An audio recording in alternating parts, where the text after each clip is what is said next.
El ganxet Pinxo, la ruta de tapes de Reus, dona aquest dijous el seu tret de sortida a la Challenge 2012 i Reus a Pronotícies se'n va de tapes.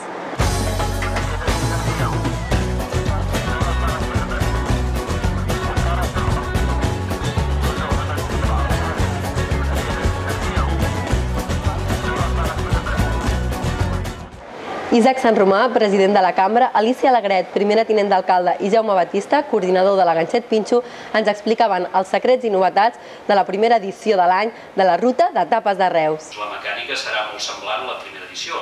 Hi haurà aquest àlbum que hem denominat la ganxeta, on estan, per una part, amb dibuixos, amb fotografies i amb una explicació de quina és la tapa, les 62 tapes, i per l'altre costat està la situació dintre del mapa de la ciutat de Reus, d'on localitzar cada un dels 62 establiments.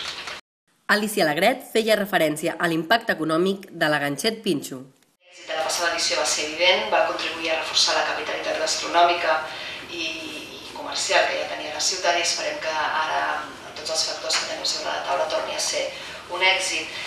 Del 15 de març a l'1 d'abril, 62 establiments lluitaran a la Challenge 2012 amb l'objectiu de passar a la gran final del mes de novembre.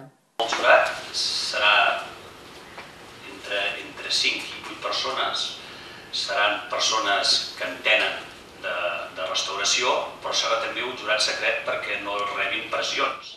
Amb una gran varietat de receptes innovadores, els creadors de les tapes es posen al davantal perquè gaudim de noves sensacions i molts pinxos.